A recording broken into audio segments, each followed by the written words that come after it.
It's a real pleasure to welcome Chris Pizzino today. Chris is a professor, associate professor at the University of Georgia at Athens, and he got his undergraduate degree at Duke University and his PhD from Rutgers.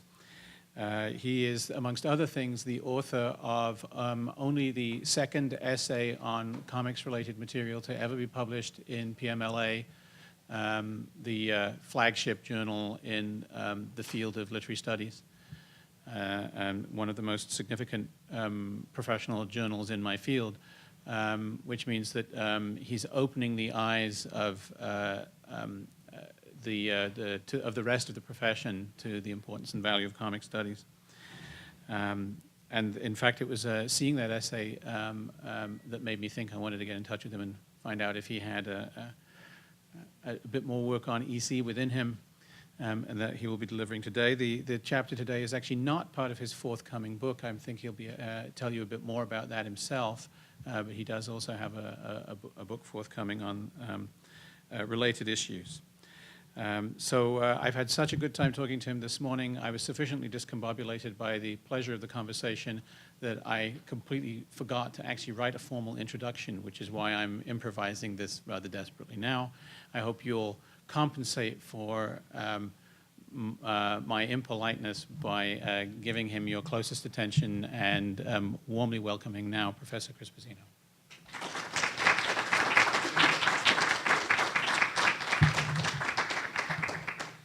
Thank you so much to Professor Saunders for a very kind and extremely adequate introduction, I promise you. And I want to thank all of the offices.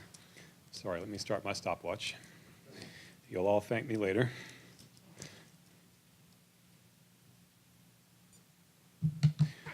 I want to thank all the offices and organizations that have helped to bring aliens, monsters, and madmen into existence. And yes, I deliberately phrased it like that so that it would sound as if this series were founded by an organization of supervillains. Today, I would like to tell you a true crime story, though who, if anyone, is the criminal in this crime story is something that you will have to decide. But before I do, let me set it up with 3 prefaces. I'm going to have to do something technical for a moment because I can see that my computer is going to try to shut down on me. Let me quickly stop that from happening. I can promise you that I'm a complete ignoramus on the subject of Graham Ingalls, so probably I can go and give you my answer now, which is probably, I'm sorry. So, a true crime story, but let me set it up with 3 prefaces. First, I want to show you a work of fiction, and I want to ask you what, if anything, this work of fiction might be worth. It's worth putting in a museum because part of it's upstairs in this museum. It's a short story from an EC horror comic, and it has all the hallmarks of EC horror. Its tone is sensational, its violence is outrageous, its ending is eye-popping, pun intended, and its principle is gruesome poetic justice. The story is Foul Play, written by Al Feldstein, illustrated by Jack Davis, and colored by Marie Severin. It appeared in The Haunt of Fear, one of 3 classic EC horror titles, in issue 19, May, June of *53, as you see. The story begins with a midnight baseball game, which were shown only in dark, sketchy outlines, as you can see there in the panel on the lower left. Some of you all who've seen this story know what's coming, of course. This is no ordinary baseball game. But as the story goes on, we learn how and why this baseball game is occurring. We flash back to a Bush League pennant game. At a crucial point in the game, one team's pitcher, an obnoxious fellow named Herb Staton, tries to steal second base. And as he does so, he rakes his spikes across the shins of Jerry Deegan, the other team's best hitter. Then, and you can see the action occurring there in the second panel, though it's not terribly bloody or specific. But then when Staton is on the mound again, and Jerry Deegan, the guy whose shins Staton bloodied, is up to bat, Deegan suddenly falls ill, and shortly thereafter, he dies. The team's doctor soon figures out that Staton put poison on his spikes in order to take the other team's best hitter out of commission and ensure a victory. And since this is an EC horror story, the other team doesn't go to the police with this. They handle it themselves by manipulating Staton into showing up on this field at midnight, where they proceed to murder him and then use the various parts of his body to play a midnight baseball game intestines for the baselines, major organs for bases, a leg for the bat, and so on. Statton's head is, of course, the ball, eye-popping, as I promised. So this story was one of the key exhibits featured in hearings held by the U.S. Senate Subcommittee on Juvenile Delinquency in the spring of 1954, just a little more than a year after, or a little less than a year after Foul Play appeared. And the hearings were specifically focused on crime and horror comics and the damage they might be doing to young readers. And needless to say, the subcommittee did not look kindly on this rather gruesome take on our national pastime. It was this kind of comic that, among many other factors, helped to galvanize the subcommittee's objections to many genres of comics and to prompt the formation of the Comics Code Authority. This regulatory body, as many of you probably know, created the new Comics Code that, in the view of many historians, did severe damage to comics. Ask yourself what you think this story is worth, other than just being a curiosity of its time.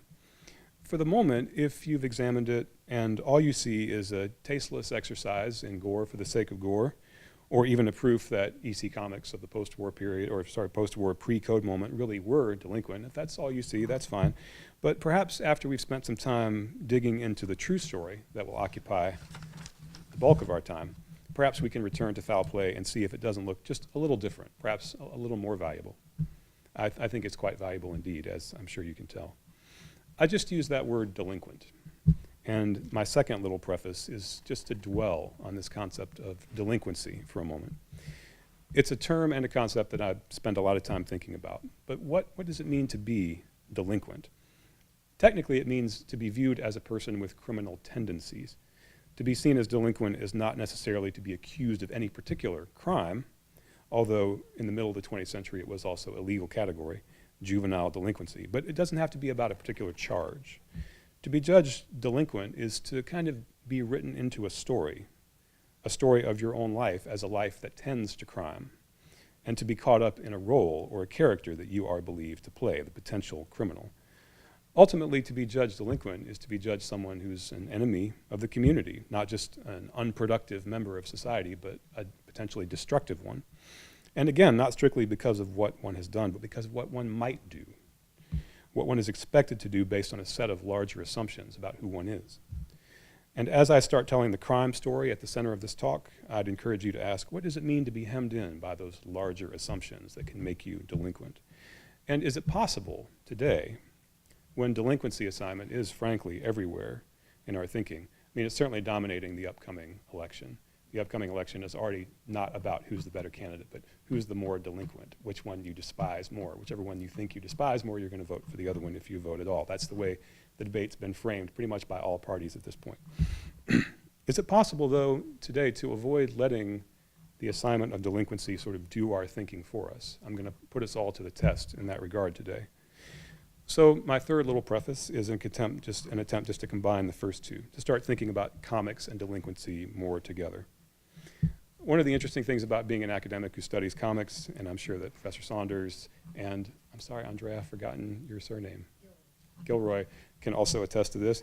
You become aware of how the same activities that you perform can be viewed as productive or not, depending on how they're framed and understood. So when some of my neighbors stop by my place in Athens, Georgia, and they hear that I'm an English professor up at the university, and then they glance at my bookshelves, initially at least they're impressed and probably think that I'm a learned guy or something, which may well be complete fiction. But if they get a closer look and see how many of my books are comics, sometimes their perceptions change.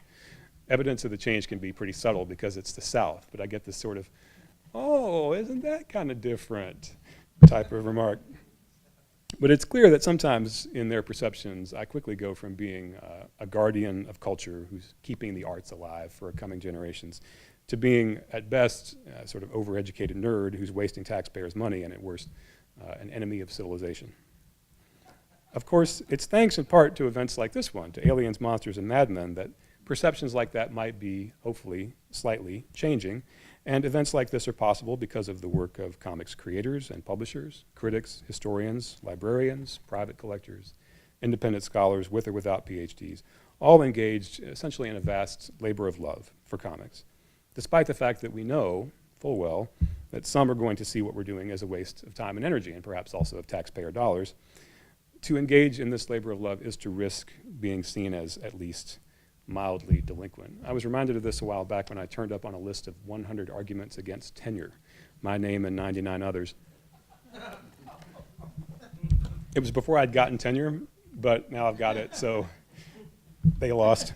But it was just a reminder, and the reason given was that I was a professor of comic books. And it's an interesting catch-22 because I am that. I almost want to rush and say, oh, but I also teach Don Quixote, but then of course I'm playing that game of, it's not me, I'm not the delinquent. More on that later, perhaps. But the goal of all these efforts, the goal of scholars, publishers, collectors, et cetera, is to get to a place where the kind of gestures that I've been making in the past few minutes just wouldn't seem relevant anymore. To get comics out of the shadow of delinquency once and for all. I confess I don't think we're there yet. Professor Saunders knows that I'm a bit of a pessimist, kind of a glass half empty person on this subject, but the goal is certainly for comics to become legit in much the same way that other media, especially new visual media of the past 2 centuries, have become legitimate, television being the latest example. What will that future look like for comics? I'm not sure, but I would guess that in such a future, events like this one, series like Aliens, Monsters, and Madmen will be very relevant, very necessary, because if comics are going to have a different future, they're not going to do that by forgetting their past or by overlooking those moments in comics history when to read comics was almost to be considered delinquent by default. And I think in such a future, comics will and should remain suspicious of being legitimate, even though that's the goal. Art Spiegelman, whom some of you may know, is one of the most successful, culturally respected, highly decorated comics creators today, especially for his extraordinary memoir, Mouse, which won a Pulitzer Prize. Spiegelman is still to this day very suspicious of being legitimate, even though he has more legitimacy probably than any other comics creator who's ever lived. One would expect him to be optimistic, especially since people tend to think that the way their lives are going is the way that life in general is going, but Spiegelman isn't like that. For instance, he doesn't really buy into the idea of the graphic novel as the sign that comics are finally out of the woods. In fact, he's repeatedly, up to the present day, spoken of becoming legit as a kind of devil's bargain with a very definite price, not least because he's aware that the graphic novel means that some comics are considered legit, so that the rest can be considered just as much garbage as ever. And Spiegelman's not okay with that, and as it happens, on a much lesser note, neither am I. Thus my suspicion and pessimism, which I understand sounds ironic in a setting as eminently beautiful and academic as this one. It may even seem perverse. But I want to strike this note because the story I'm about to tell is one of the most vivid and most tragic stories from the bad old days of comics history. A kind of story that probably could not happen today, at least not in relation to comics, but that still echoes. And like most true stories, it's complicated and it's unfinished. It's a story about baseball, oddly enough. It's a story about comics. It's a story about crime and criminal justice, or rather injustice. It's a story about a young comics reader and an old child psychologist, and it's a murder mystery. The story sort of dropped on me a few years ago, like a cartoon anvil landing on Wile E. Coyote, and ever since I've been staggering around trying to figure out what to do with it, where to put it. Recently, I've gotten help from another researcher whose name I'll mention, who's been staggering along with the same story, though for very different reasons. And this has shifted the weight somewhat, but I've come to realize that this story really belongs to a larger community, probably to several communities, and that its meaning won't be determined until it's more widely told. So now I'm going to hand some of the weight of this story to you and see if we can carry it together for a little while. Can everyone hear me in the back okay? So, our story begins July 4th, 1950, at the Polo Grounds in New York City, one of the most storied venues in all of American sport. That day at the Polo Grounds, the Giants were about to play the Dodgers, and as the Dodgers were warming up, a spectator named Bernard Doyle suddenly slumped over, dead in the stands, his head bleeding profusely. And there is a photograph of this. I guess I should give a slight warning that you're about to see a dead body. Doyle was a retired freight worker in his mid-50s, and at one time, Doyle had been a fight manager, especially for James J. Braddock, known as the Cinderella Man. Yes, that Ron Howard film starring Russell Crowe. It was soon discovered that Doyle had been struck by a bullet. By the way, although a surprising number of people die one way or another at baseball games in the course of play, about 5 or 6 a year, actually, according to one very energetic attempt to compile all available incidents, this was, and still is today, to my knowledge, the only lethal shooting at a Major League Baseball game. The crowd at the game didn't seem overly worried about what had happened. Indeed, spectators are reported to have been fighting for Doyle's seat even as his body was being taken away. And the young man that he'd brought with him, a neighbor's kid named Otto Flagg, seemed mostly, in a way that one thinks of as kind of typical of a New York baseball fan, was just really felt inconvenienced by it and said to a reporter, "I've been waiting for this game all month." But of course, police no doubt felt considerable pressure to find the shooter. The bullet, however, could have come from some distance away, and police devoted a large number of officers to searching an increasingly wide radius around the Polo Grounds. If you're not familiar with that venue, which shut down later in the 50s, it's not the other Polo Grounds location down on 112th or 110th and 11th. It's up just above 155th in Harlem. Or is it 155th? Yeah, in Harlem. So police began to search an increasingly wide radius around the Polo Grounds, and a number of potential shooters were rounded up. The leading suspect was a 14-year-old named Robert Peebles. This is one of 2 or 3 photographs of Peebles at that time. Peebles was found in possession of a number of .22 caliber guns that he was in the habit of firing into the parapet up on the roof of his apartment building. He went up there for target practice. And after intense questioning, Peebles confessed to having also possessed a .45 pistol that he fired not into the parapet but off the roof, and fired at an angle so that it could have traveled the necessary distance to the Polo Grounds, and that he fired off the roof in a kind of Independence Day exuberance. That's what his confession says. Peebles said he then disposed of the pistol and the .45 shell casing when he heard that a man had died of a gunshot wound at the Polo Grounds nearby. Here, in a newspaper photograph, we see Peebles indicating to 2 detectives where he threw the gun. By the way, there seems to have been a genre of news photograph at the time, the cooperation photograph, in which we see the police at work, often with a witness involved.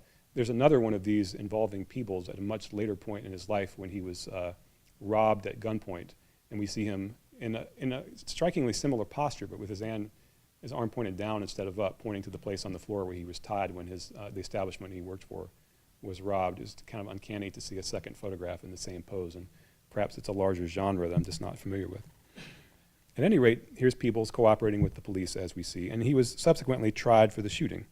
And while the confession that he initially gave to the police was not ultimately enough to convict him at trial, partly because the gun was never recovered, more on that in a moment, he was nevertheless sentenced to juvenile detention for possession of firearms under the Sullivan Act, and so far as we know, he spent at least a couple of years imprisoned at the Warwick State School for Boys, possibly longer. At this point, I'm sure you're all waiting for the comics angle, which hasn't appeared yet. Well, let's fast forward to the spring of 1954. Imagine you're a regular subscriber to the Reader's Digest, and you open the May 1954 issue, and you find this article, Comic Books, Blueprints for Delinquency. Here, in this rather pleasant title illustration, we see the problem under discussion boiled down to one vivid image, a child with a comic book in one hand and a knife in the other. This article was by Dr. Frederick Wortham, a psychologist who is a big star in the show upstairs, and who, as many of you in the audience already know, was the leading figure in the mid-century crusade against comics that led to the formation of the 1954 Comics Code. I mentioned a few minutes ago that the baseball story, horror story Foul Play, was featured in the 1954 Senate subcommittee hearings. It was Wortham who introduced that comic and that story as evidence against the medium. Now, in this article, Blueprints for Delinquency, this article was basically an excerpt, a sort of boiled down version. Obviously, the Reader's Digest specializes in those kinds of things. It was a boiled down version of Wortham's book-length attack on comics, Seduction of the Innocent, which I'll discuss a bit presently. But how does this Reader's Digest article begin? On a July day in 1950, during a baseball game at New York's Polo Grounds, a middle-aged spectator in the bleachers suddenly slumped over, blood pouring from his head. He was carried from the stands and died soon afterward, the victim of a .45 caliber bullet, apparently fired at random from one of the neighboring apartment houses. Police searched all the nearby buildings and finally arrested a 14-year-old boy named Willie, obviously the name's been changed, described by the newspapers as gun-happy. In the apartment where Willie lived with his aunt, the police found 2 .22 rifles and a high-powered .22 target pistol. The boy also confessed to owning and firing a .45 pistol. Okay, so far so familiar. But what comes next? In court, the judge stated, "We cannot find you guilty, but I believe you to be guilty." With this statement, he committed Willie to the reformatory for an indefinite stay. Editorials blamed the boy's aunt, reproached her for being irresponsible in training the youngster. But was she? Investigation revealed that Willie had been a rabid comic book reader. His aunt had become alarmed and forbidden him to bring such books into the house, but the flood continued. Moreover, workers at a public child guidance agency assured the aunt that she could let Willie read all of them he wanted. Some of Willie's books are before me as I write. Smudgily printed and well-thumbed, they are unabashed chronicles of violence and sex. Here is the lecherous-looking bandit overpowering an attractive, scantily clad girl. Here, a detailed and graphic sequence of pictures illustrating a mugging. In addition to crime, gunplay, and murder galore, bright-colored full-page advertisements of guns announce, "Get a sweet shootin' blank and get in on the fun."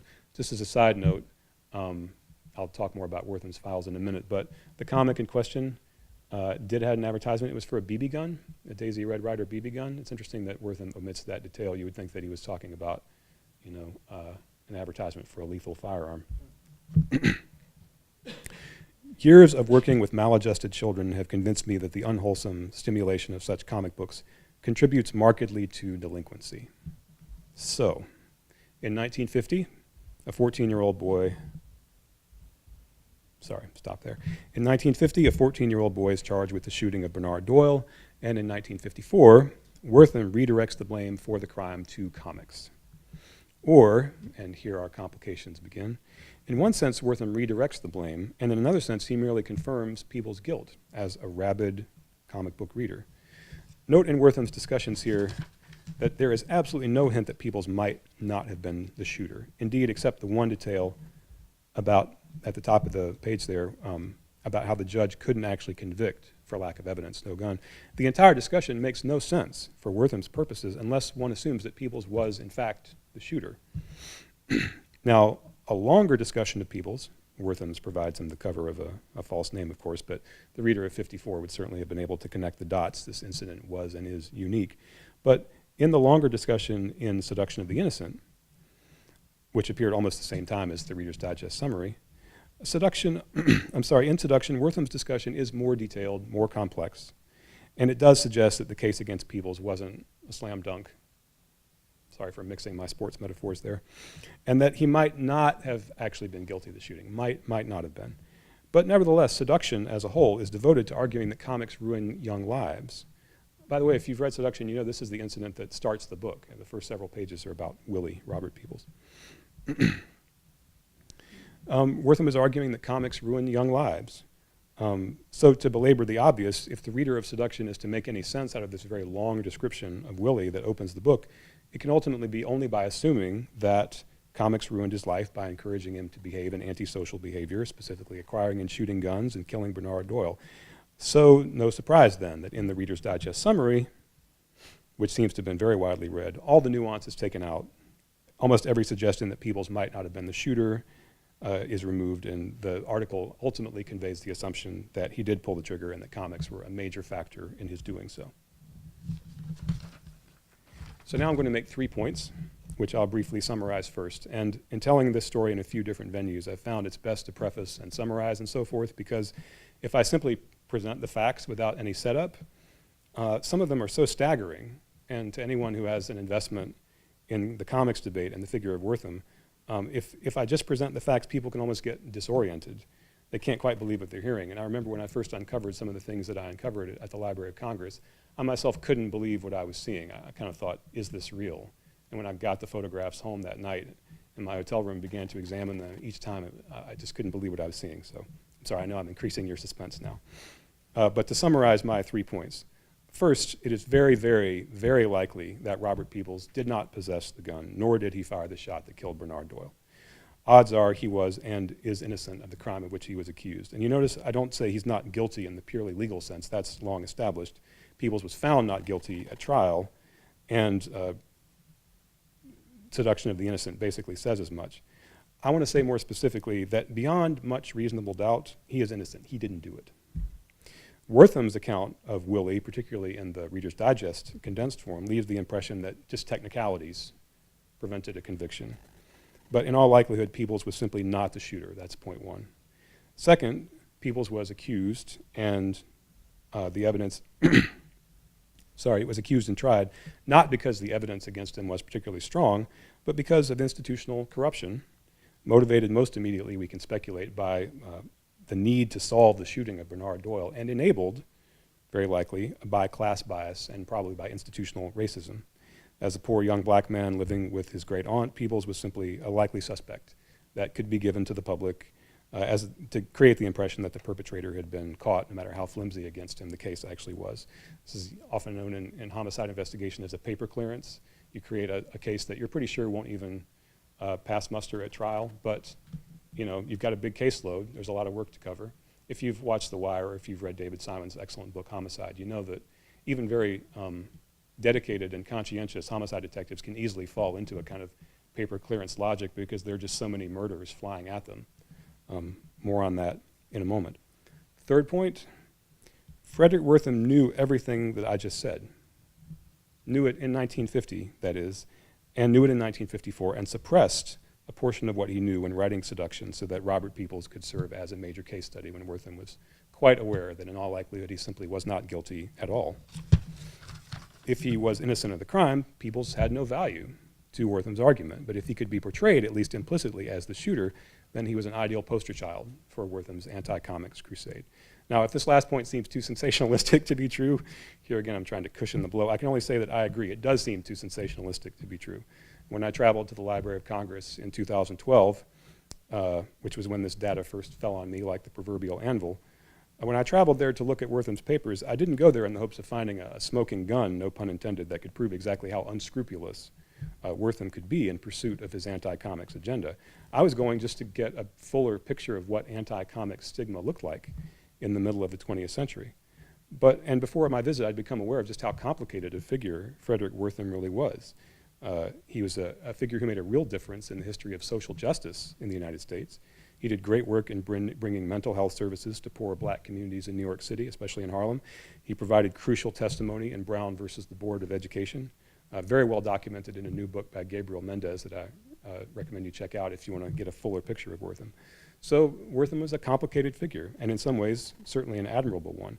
It's not my goal per se to destroy his reputation, but I confess I'm fine with condemning him in this case, just as I'm fine with praising his work at the Lafarge Clinic and his contribution to Brown versus Board. But what I'm not fine with, and these are the complications I hope will linger for all of us, what I'm not fine with is an easy conclusion that simply tallies up Wortham's virtues over here and his vices over there in two columns and then just does the math. To tally up virtues and vices would imply that the positives and negatives of an individual life or of a whole society can always be separated and tallied up.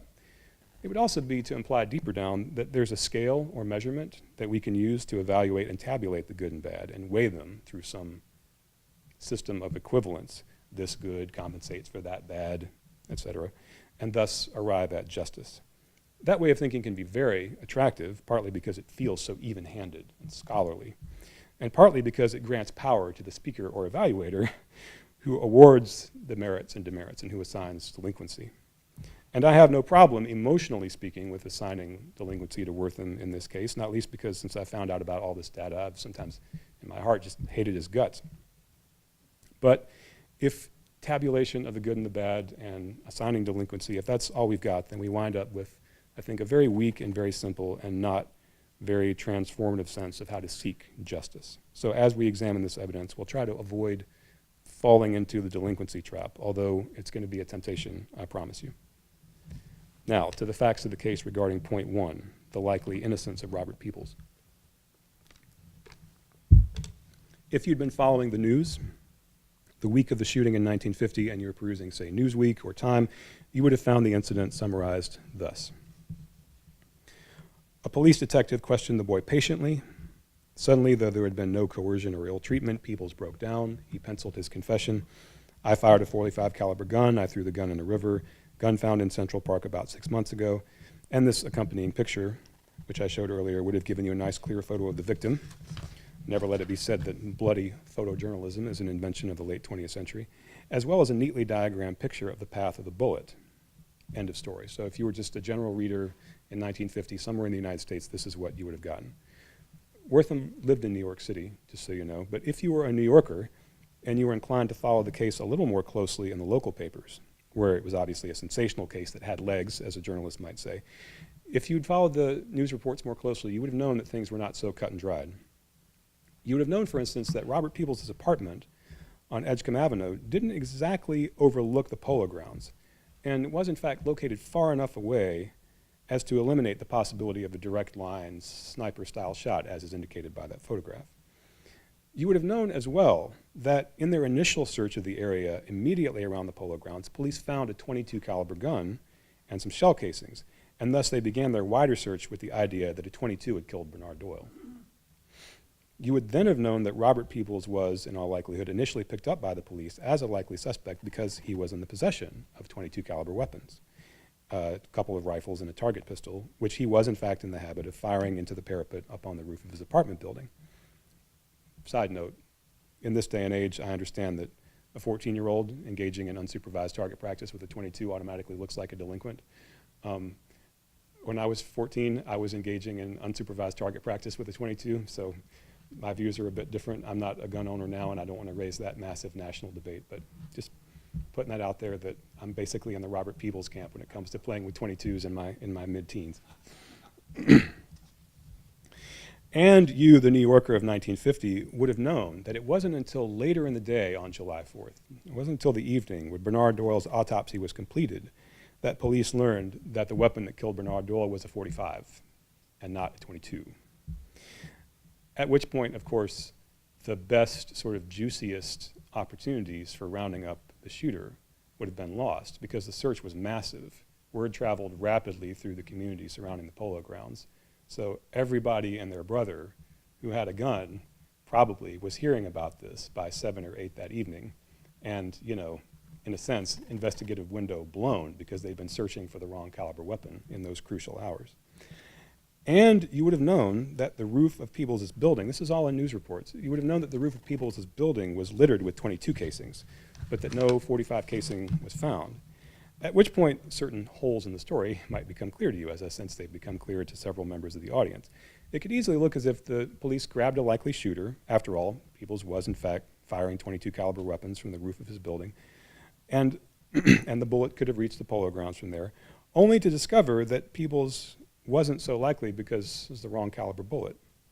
At which point there might have been some coercion involved in the confession, not least because for the first couple of days, Peebles stoutly denied ever having owned a .45. It took a couple of days to break him down on this subject. And when the confession emerged, it was awfully convenient for the police involved. A signed confession that Peebles had found a .45 pistol with one unfired bullet in it while walking around in Central Park, and then had fired it on July 4th, and then had learned about the death of Bernard Doyle, and then had flushed the .45 shell casing and disposed of the gun in such a way that the police could never find it. The .45 only exists, in other words, in Peebles' confession, which only emerged after a couple of days in police custody. I'll just let all that sit for a moment. Now, there are further details that we can explore in Q&A if anyone's interested. But I'll leave it there for now, and this is a good time for me to pause and thank a historian named Dan Vandemortel, who's a sports historian that I've been connecting with in the past few months. Dan is writing an essay about the shooting for a collection of essays that's a history of the polo grounds, and because this is such a famous shooting, there's a whole chapter that he's writing just on this one incident.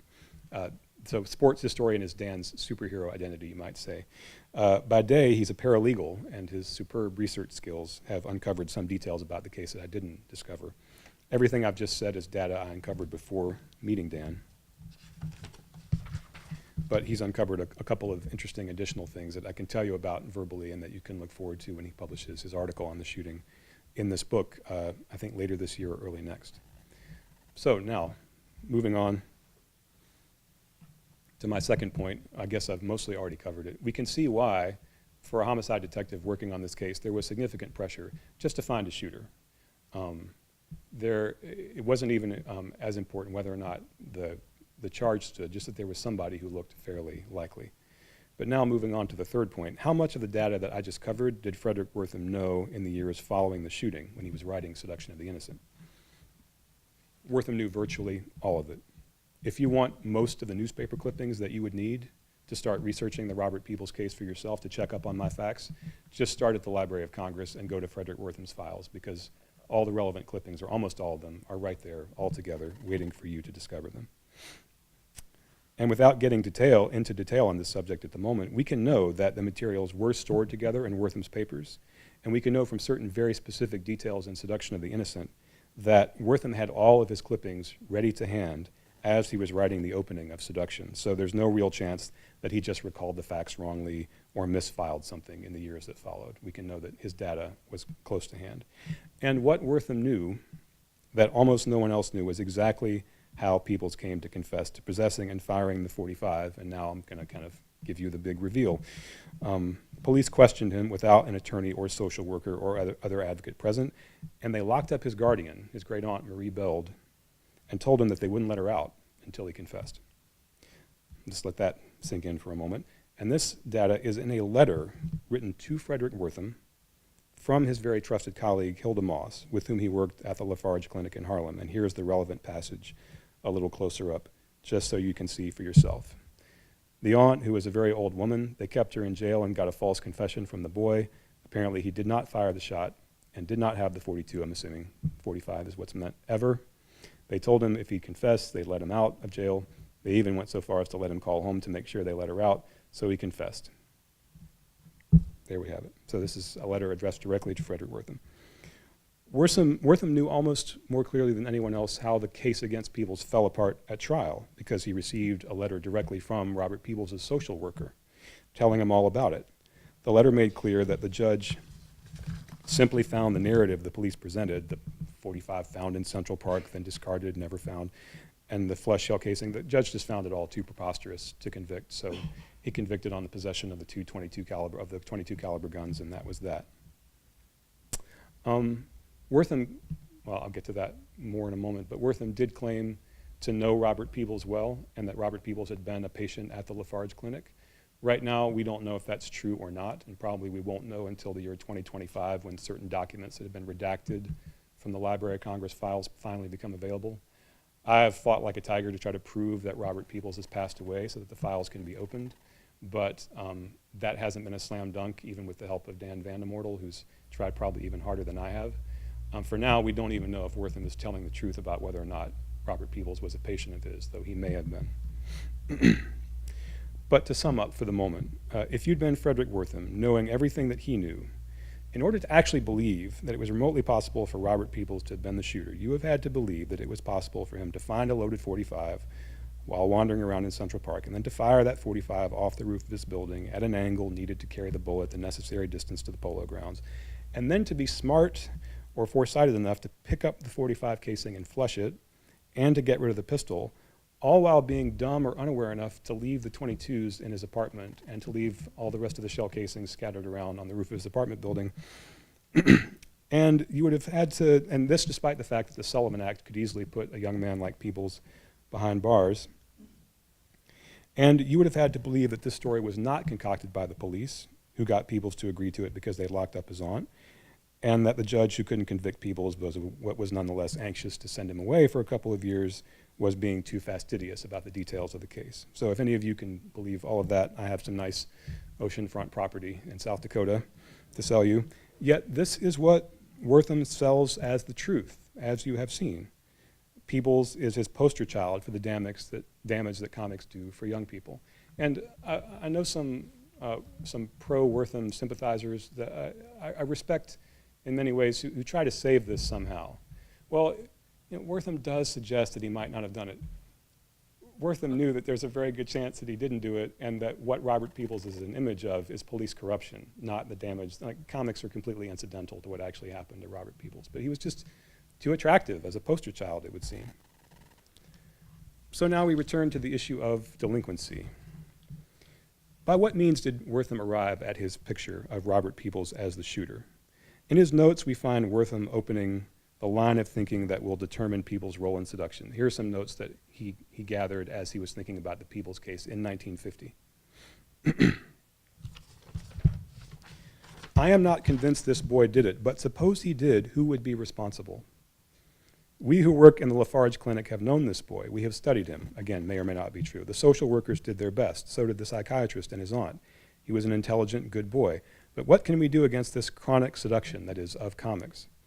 In these notes, we see a growing belief in the power of comics to change character, to turn good kids delinquent. Now, to illustrate this process more fully, I want to show a brief clip from another famous anti-comic screed, portions of which are also running in the wonderful exhibit upstairs. A segment of the news show Confidential File, and this segment's devoted to comics. This segment came out in October of '55, after the new Comics Code had already been in place for more than a year and had already done its damage, but it very effectively illustrates the way that delinquency assignment works. There are about 60 million, that's 60 million comic books published every month in the United States. Those figures are really quite misleading. In a minute you'll see why. Ask 10 kids where they got the comic book they're reading. Maybe one or two will tell you they bought it. The rest traded for theirs. They buy one book and they read 10. It's wonderful economics, but unfortunately it means that 10 times as many kids read books they never should even see. There are no economic or racial lines to the comic book threat. They reach every strata. Kids read them in the North and in the South. Stories like The Human Hyena.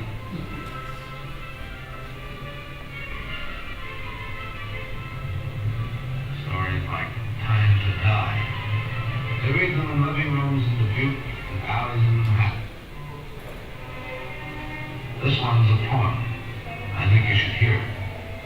The draining rain sprays the pane tenderly.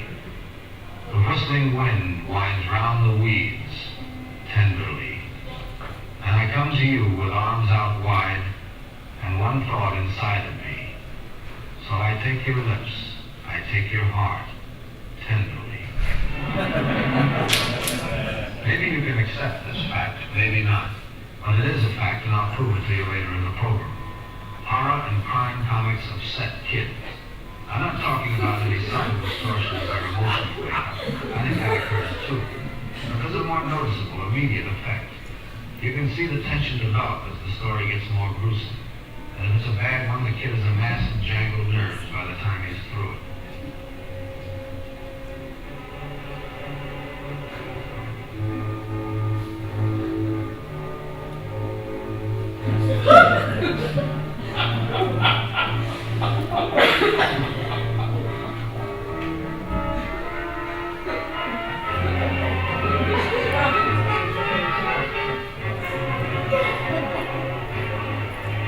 He wasn't going to hit you. He just wanted to know what it would feel like to almost knock someone's brains out.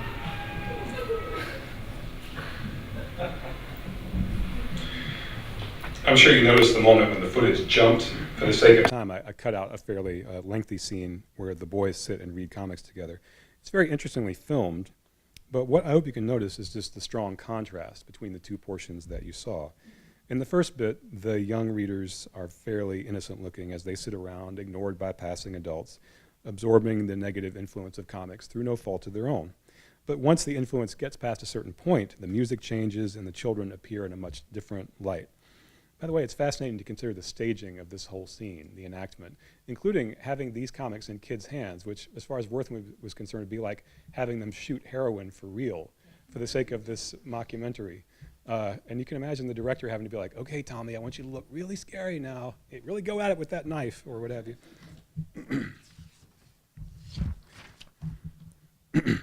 But notice how everything is in the service of a story about delinquency, a story that starts by portraying children as hapless victims, and then by making them so passive, so utterly at the mercy of the implacable influence of crime and horror comics, turns right around and portrays them as potentially dangerous perpetrators, as delinquents who simply haven't committed their crimes yet. So then, hopefully Wortham's logic, if that's the right word for it, is easier to understand. The more Wortham invested in his view of comics as inherently destructive, the more any young person who could be designated a comics reader would then be halfway to becoming delinquent already. So that the more Wortham seems to reduce Peebles' culpability with the right hand of diagnosis, comics are a social disease, it's not the child's fault, the more he's then assigning delinquency with the left hand. Comics reading is already halfway to committing crime. So then, in the Reader's Digest summary, the more Wortham insisted that Peebles is a rabid comics reader, the more plausible it became to portray him as being, in all likelihood, the shooter. I mean, he read comics after all. What begins as a supposition, suppose he did it, becomes a conviction, given what a rabid comics reader he was. He might well have done it. Okay, he almost certainly did do it. Okay, in the Reader's Digest summary, he did do it. And thus, the very commitment to children's welfare, as Wortham understood it, is precisely what enabled the pronouncement that Robert Peebles was not a victim of police corruption, which is the truth, but was a tragic example of criminal youth lost to comics reading. And in so doing, Wortham victimized Peebles, or at least his memory, a second time. He was the person in the best position to publish the truth of the incident, and he did nothing. I don't particularly want to save Wortham here. I hope that's clear. His reputation is just bound to take a further hit once all this is published, and so be it. But I do want to save this incident for us to just meditate more on the problem of delinquency. What is delinquency assignment exactly? It's a strange mechanism. Guilt gets established and punishment gets meted out, and character or reputation or perhaps a whole life is ruined by twisting the circuit of judgment to connect a few specifics in the individual action with external markers: race, gender, economic circumstance, culture, literacy, what the child read, to paint a picture of the criminally inclined individual, the one who can be sentenced in advance. So how to avoid this? Often when we're faced with a complex question, I see that I'm running a little short on time. 45 or 50 minutes, is that okay? Is anybody bored yet? No. Okay. When we're faced with a complex question of justice, we try to pay attention to multiple horizons, multiple factors. And in this case, there are at least two factors, certainly. On the one hand, there's race and class. On the other, there's literacy and culture. The first horizon is the reason that Peebles was accused and tried and sentenced. If he'd been a wealthy and well-connected young man, I don't think he would have seen a day of jail time. And the second horizon, literacy, is the reason that Wortham victimized Peebles in the court of public opinion. Basically doubling down on the court sentence and implying, and in the Reader's Digest summary, just saying that Peebles was the shooter. So this seems like a great opportunity for what some call intersectional analysis. Let's look at how these two things intersect, and let's just call it a day. And that's fair to say, but let's make sure that the binding agent at the intersection is not delinquency assignment. In this case, our power to assign delinquency to Frederick Wortham. And if you hate his guts now too, don't worry, I won't dispute that may be a valid emotion. But let's make sure that it stays complicated, not for Wortham's sake, but just for ours. Wortham did, in fact, allow his desire to criminalize comics to override any impulse to defend Peebles in the court of public opinion, as really he was ethics bound to do. And I want very badly to say that sheds light on his character, that Wortham is the delinquent. But the moment I do that, I make a connection between his character and his circumstances that will short circuit the complexity of the problems that made or that prompted the situation that Wortham was in. And of course, the reverse gesture is just as wrong. To say, oh, he was actually a good guy, just caught up in bad circumstances. Perhaps it's better not to make it about his character at all. To say something simple like a good guy gone wrong, or a fundamentally bad guy finally doing what he wanted to do, would obscure just the complexity of the forces that were there at the moment of anti-comics stigma. And it would also grant me moral and political authority than I really possess to be the one who assigns delinquency. It would pretend that I can give Robert Peebles more justice now than I can really give him. The best justice I can really offer Peebles at the moment, and he may or may not still be alive, I haven't been able to determine that absolutely, is just to declare his innocence, or I'd say his innocence out to about 98 or 99% of likelihood, and to describe his victimization as clearly as I can. The best justice I feel qualified to offer Wortham is to say that the very processes of oppression that he attempted to master ended up, in this case, mastering him, inexcusably, given his position and his responsibilities. But if I go any further than that, then I just become someone assigning delinquency as Wortham did. Let's go back to foul play just for a second. What might be here for us beyond just some sick thrills? Not that there's anything wrong with a few fun sick thrills. As with many EC crime and horror stories, what's interesting about foul play is that it locates the horror right in the center of American life. Baseball diamond. The horror in an EC story is often not something that comes from outside. It springs up right in the neighborhood of middle-class, white picket fence America. And even when it's presented in an outrageous way, as here, there's a message that the level playing field seemingly offered by institutions that seem to symbolize fair play, life, liberty, the pursuit of happiness, and baseball pennants and so forth, that level playing field is rife with deception and violence. And even attempts to right the wrongs, as with the poetic justice here, can be part of the problem. Now, one could continue to stretch the logic and say that a story like Foul Play, which so egregiously overshoots the mark, is part of the very problem it's trying to criticize. But if so, then the creators at EC were in very extensive company, including Dr. Frederick Wortham, whose attempts to protect children in general ended up, in the case of Robert Peebles, ignoring a real opportunity to speak out against social injustice and committing another crime of sorts by further damaging the name of a real person who should probably never have been accused of the shooting at the Polo Grounds in the first place. Thank you.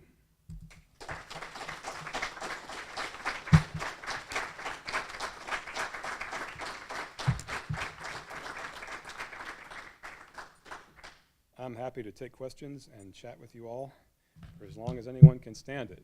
Yes, sir. Yeah, Wortham later in his life recanted what he said about comics, didn't he? You know, there's a big, and at this point, kind of unresolved argument about how many steps back he took. Oh, okay. He definitely took at least a few. Wasn't it all part of the era too, McCarthyism and stuff like that that made a ridiculous case like that be able to be pushed through at all anyway? Which is, yeah, it's so sad and ironic because Wortham would have despised McCarthy and yet started to use sort of delinquency assigning McCarthyite tactics, yeah. Right, and then I think the people that were really harmed the most aren't necessarily, well, I don't know what happened to that young man, but it was all the artists and authors of these stories for EC and all these other little comics companies that were around America. And really, it's amazing that that could have even happened because it's a censorship of literature, which should not be tolerated in this country or anything. If you want to get a quick, vivid image of how bad it got, just Google image comics burning. Right. I think there are probably more comics burnings than anyone knows about, and occasionally you'll find message boards among comics fans popping up that list new locations. But it is the same thing that the Beatles, when John Lennon said, we're bigger than God, so it's not dissimilar from, the whole place nowhere. I've become very aware of the damage it certainly did to some creators' sense of themselves, even if they managed to get work later, which of course hundreds did not. Jack Davis, who illustrated Foul Play, I'm familiar with him partly because he's a graduate of the University of Georgia, and there's a Jack Davis collection at the museum, and there's a Jack Davis Foundation run out of the School of Art.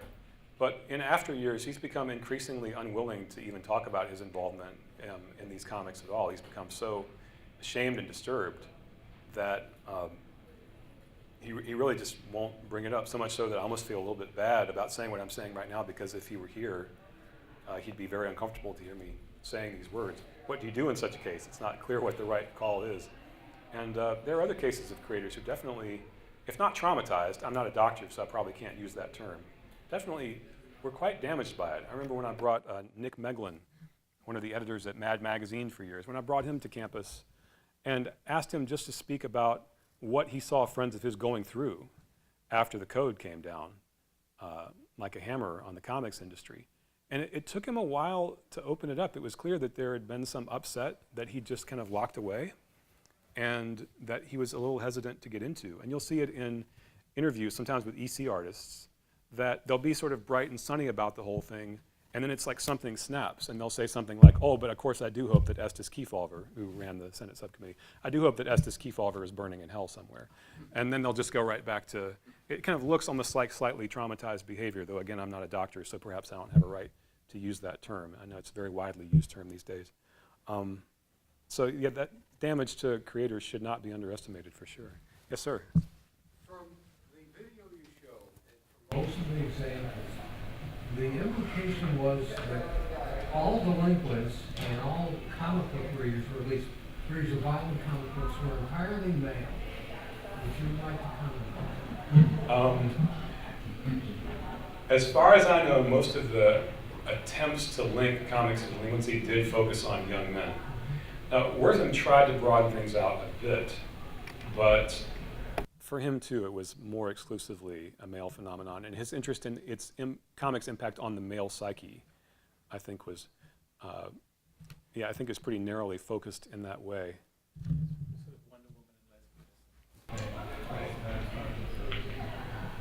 But even there, that was mostly about. Oh no, I'm sorry. You're absolutely right. I'm sorry, I misinterpreted the direction of your remark.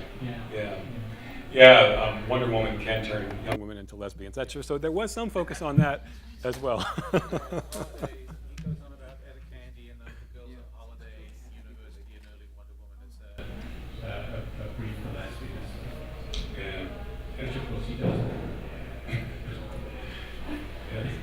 So there's been such a long history of trying to make young people moral or active. I mean, even in the relatively recent history of the 1800s, we have the backlash against the dime novels, against the romances for girls. We get into the failure of regulation of film. I don't know if there's regulation of radio. We had the serials that came out starting in the 1700s, even those, So there's this long history to say that some sort of printed or drawn thing is going to impact the morals. And it's only recently, in the last 20 years, and actually beginning at his time in the 50s and 60s, that scientists, psychiatrists, psychologists, neurologists are trying to really understand what is adolescence and what is the juvenile brain. And we're now just getting that information about how it develops and how unformed and impressionistic it really is. And now, of course, they have experiments where they show people with, violent video games and they're, doing scans at the time. So we have all that information now. So in the 50s, when this was all happening, people were really sort of just, the science people were just, kind of going, what is an adolescent? People were just beginning to say that there's this period instead of at 14, which is normal, you become an adult almost in previous generations, where now all of a sudden we have this span of adolescence, and so it seems that there was people were grasping perhaps. I'm not justifying what he did, but people were saying maybe this is why a child goes this way or that way. Sociopathy or pathology and all that sort of stuff was relatively primitive. So that's just another sort of angle on this whole phenomenon. I'm really glad that you brought that up, not least because Wortham's method of investigation for comics was not terribly scientific, but really good at making stories that people could understand about child development. He believed very strongly in the clinical method, which meant that you looked at case studies, and then out of your case studies you would begin to develop after looking at a large number of case studies, you'd begin to develop your larger argument. We already know from some research done by, among others, a scholar named Carol Tilley, that he really played fast and loose with his research. But of course, one of the major problems with the clinical method is that anytime you're asked to cough up some of the specific data that might be able to nail down the truth of your argument, you can simply say, oh, it's confidential, or what have you. Only once you get a very, very large number of case studies, very, very widely published, can some of that start to become a little more solid. But Wortham was very ready to make highly authoritative claims based on fairly fast and loose work with case studies. And in some cases, the case studies were, oh, so you stole this pack of gum, Susie? Well, tell me what you read. Comic books. Aha, I mean, this is a good time to show you something fun from Mad Magazine a few years after the code. This is a piece from Mad in, I think, 55 or 56. You'll notice that it's written by Frederick Worthless, MD. And it's a piece in which Frederick Worthless talks about another baseball story. I know baseball has really become the theme here in a way that I wasn't expecting. I think this is Wally Wood. Oh, yeah. Wood. But there are various ways that comics ruin youth explained here, like stealing bases encourages theft. Arguing with the umpire encourages one to defy authority. Of course, when you get frustrated watching 2 minutes go by while a major NBA basketball player argues with a referee, sometimes you think that there might be a point there. But more seriously, each one of these little bits of business is an example of how baseball corrupts youth. It's interesting to compare this to foul play and to understand how and why Mad was able to stay in print. I mean, it was able to stay in print for a number of reasons, but one is that It tries for a smarter, more text-heavy kind of satire that doesn't go for the jugular in the way that foul play does. And so it's a little harder to argue with, and in a way, almost more persuasive, almost too persuasive. After you read this, you might think twice about letting your kids out into the baseball field. But I wanted to show that, to show how easy it is to begin to create a narrative about what causes delinquency once you let a certain logic sort of take over. Yes? Question about some of the correspondence on the Peebles case. So first off, the letter that said it was false confession. Who was that from again? That's from Hilda Moss. Is that how her last name is pronounced? M-O-S-S-E? Moss was pretty much Wortham's most trusted colleague at the Lafarge Clinic, the mental health clinic in Harlem, which is when 2 or 3 had opened up around that time. So Moss would have been someone that Wortham trusted implicitly, not to overstate the case. And the social worker seems to have been someone that Wortham trusted as well, at least insofar as he would correspond with her separately. So when Moss writes, apparently he did not possess the gun ever, Wortham would have had plenty of reason to take that seriously. Yeah, yeah. So what, as far as the details of the violence, whatever they put in the situation, that Wortham was just asked that or This is a great question. Possibly because Peebles was in fact a patient at a Lafarge clinic and that the social worker knew about that connection. Possibly because Wortham had been asked to prepare a brief going forward to the hearing because he was also a psychologist who worked in criminal court and would give testimony about various accused persons, sometimes for or against, depending on how he analyzed that person. But it's possible that he was being drawn into helping to prepare the brief in defense of Peebles. That's a lot of what we don't know because we don't know what documents have been redacted. Some stuff, yeah. what was the date on that? It was, let's go back. It was that same week. Oh no, it was a week later, or a week and a half later, so the 15th. And then there's a letter from the social worker after one of the Peebles hearings, and that's the 27th. Here's where Vivian Cheatham, the social worker, reveals just how the case against Peebles fell apart at trial, or at least the part about shooting the .45.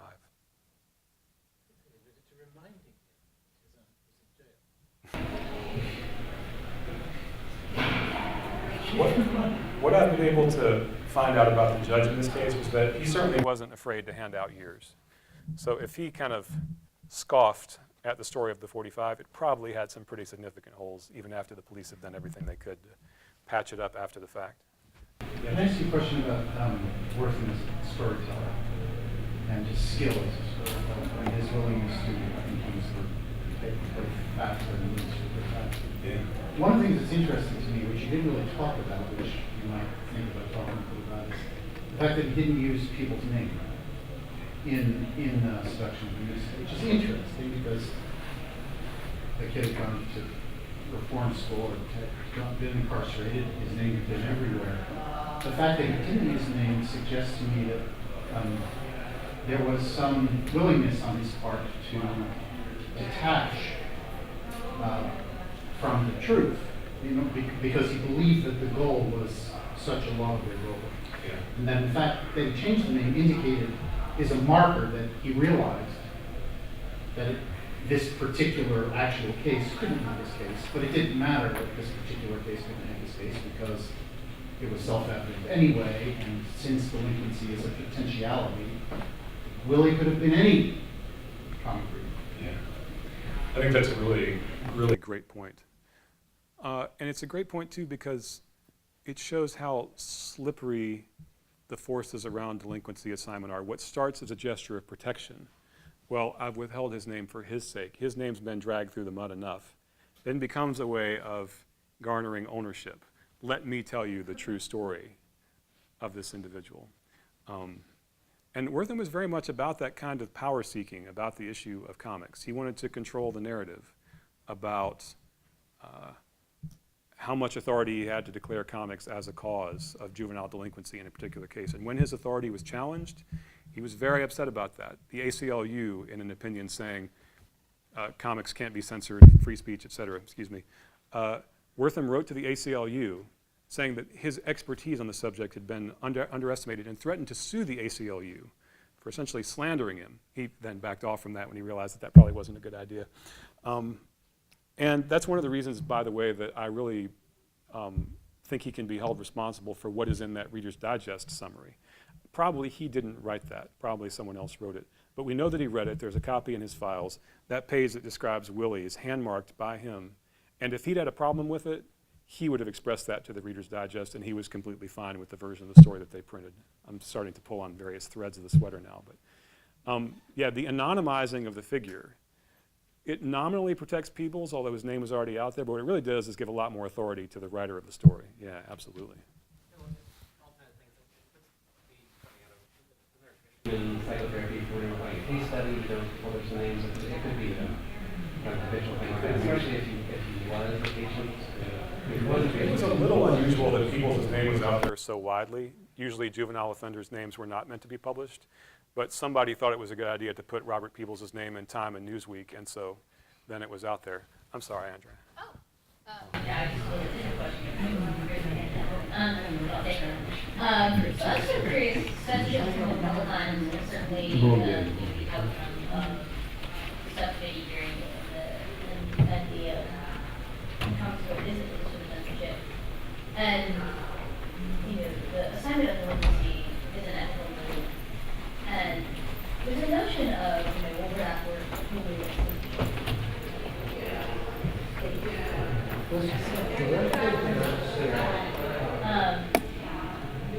and yet, you know, you hear sort of gasps and hisses at since as well as the chuckles.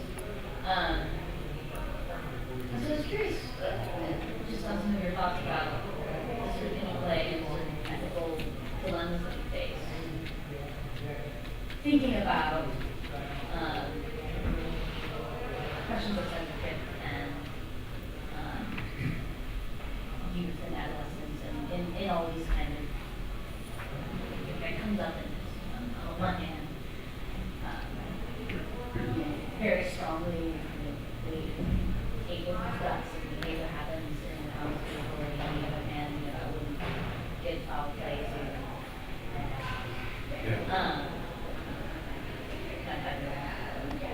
read that.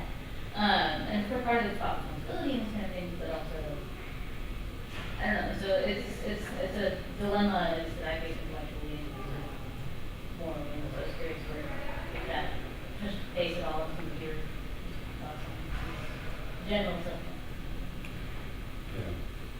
Yeah. My thinking on this is about as muddled as most other professors' thinking, where we want an arena for free expression. And we're aware that saying that is like saying that we want a vacuum in space completely unaffected by any radiation from any stars. Obviously, you don't create that level playing field by just saying, okay, we're all going to speak freely now, because generally speaking, those conditions are actually hard to create. We have to work to make a space in which we experience freedom of speech, among other things. So when I think about censorship, I mostly don't think about it as the thing that restricts free speech, although in many cases it does.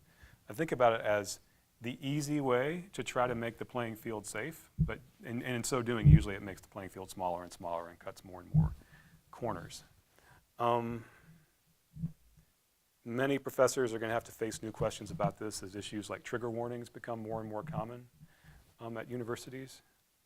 Can I just mention a side issue that isn't mentioned a lot these days related to, since we're on a university campus? Money. One of the major things that influences the conversation, kind of unspoken these days, about what can or can't be said in a college campus is money. Many colleagues on the Comic Scholars listserv will testify that they can't teach certain comics at their college because they're afraid if they do, they'll be fired. They're not tenured professors, and administrators have told them point blank, well, you can teach that comic if you want, but the minute that any student's parents complain, I'm going to fire you. And this isn't reported as much because it's not happening at schools at the level of the University of Oregon. It's happening in other places where most of the labor is contingent and they can just be sent out the door like that. I just wanted to mention that as a factor that is one of the many factors that controls the issue of freedom, but that isn't often mentioned because it's not officially a part of what we think of as free speech. Yeah. It's related to the question, I'm sure Bill Gates is equally thinking in terms of what they thought they were doing. So they, on the one hand, this is about wanting to advance the boundaries of the form and have people think of it as something other than children's medium, but on the other hand, they're very aware that you need, if the 12-year-olds and others stop buying the books, then you stop making a profit at that point. So, but I actually had a different question. Although we asked a question about Wortham as a storyteller and as a writer, I had a question about him as a reader. We were talking about this a little bit earlier. And it's a very comic studies-y kind of question. Because there's been an attempt, some quite sophisticated attempts in the last few years to rehabilitate Wortham as a reader and as somebody who, while we disagree with an awful lot of what he has to say, and we profoundly understood by his methods, which you have indicted very effectively, that he was at least paying comics the tribute of being an extremely powerful art form that could indeed capture the imagination and affect people. Whereas most people in the 1950s just saw that they couldn't even understand the inherent appeal of the form is completely lost to most parents in the late 40s, early 50s. Why are you even looking at that? It's mysterious. And Wortham's looking at it and saying, "Oh, this is powerful, this is captivating, this gets into their minds. They want to read more of that." And it's like an addiction. And there are a lot of contemporary scholars who are saying, "So see, he's like he's almost one of us."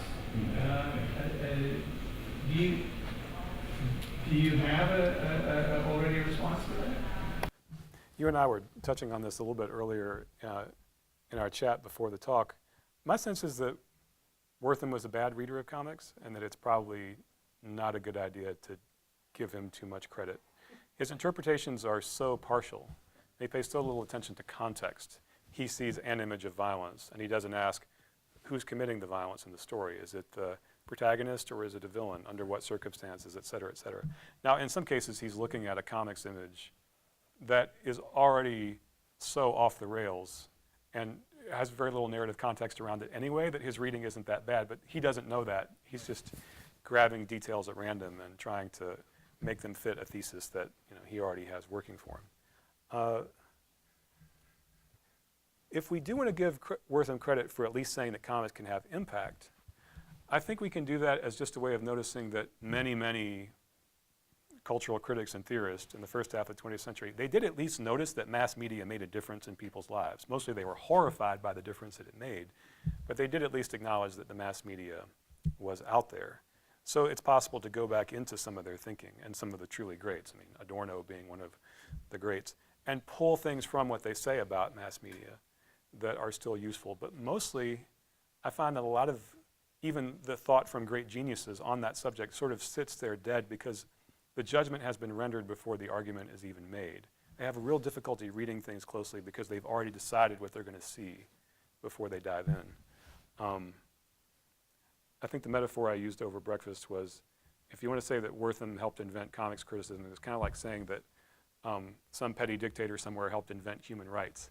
In a vague sense, it's sort of true, but that's probably not a fair comparison at all. But I think we probably have time for one or two more questions. Maybe one more if anybody has one.